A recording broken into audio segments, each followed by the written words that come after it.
ሟቾቹም ገዳዮቹም የኛው ናቸው። ውድ ኢትዮጵያውያን ቤተሰቦቼ ፔንስሉ ነኝ። ለመላው ኢትዮጵያዊ ቤተሰቦቼ እስላም ክርስቲያን ሴት ወንድ ሳልል ማስተላለፋቸው መልእክቶች አሉኝ። መልእክቴ እንዲደርስ በተቻላችሁ አቅም ሁሉ ሸር ኮፒ በማድረግ ሁሉም ሰው እንዲሰማ አድርጉልኝ።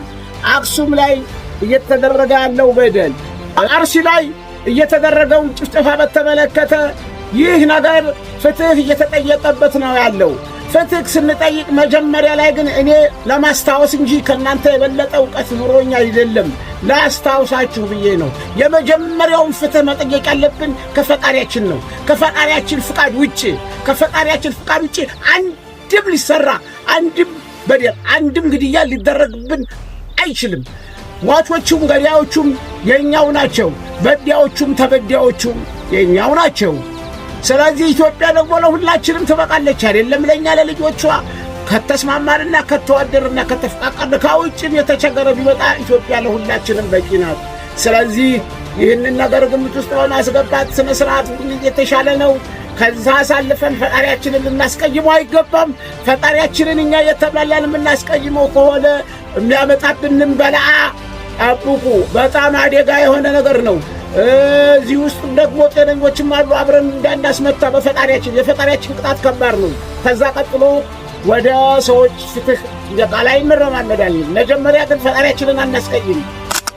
ሰሞኑን ቲክቶክ ላይ ስክሮል እያደረኩኝ ሳዳምጥ ብዙውን የአየሩን ሰዓት የሞላው የሁለቱ ሰዎች ጉዳይ ነው። የጆንዳና የአዶናይ ጉዳይ ነው። ጆንዳና ዳኒ አዶናይ በሁለቱም አካባቢ ለተፈጠረው ችግር ምንም አይነት ድምፅ አልሆኑም በሚል ነው። እርግጥ ይሄ ይሆናል ብዬ ያሰብኩት ከውዴታና ከፍቅር የተነሳ ነው። እውነተኛና ፍቅር ውዴታ ስላላቸው ነው ህዝቡ ለእነዚህ ሰዎች ይህን ሁሉ ነገር ለመናገር ያበቃው። ግን ቆም ብለው ግን ያሰቡት ነገር የለም። በእነዚህ ሁለት ልጆች ግን ይህንን ነገር በማድረጋቸው እኛ ከለነሱ ካለን ፍቅር ከሆነ በጣም ትክክል ነው። ሰው የሚቀጣውም የሚያኮርፈውም የሚወደው ሰው ላይ ስለሆነ ነው። እና እነሱም በጥፋታቸው መማር አለባቸው።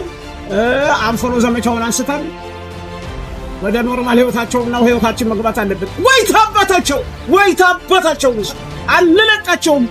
ከብድረፈጥኛው መጥፋት አለባቸው ብለን የምንወስድ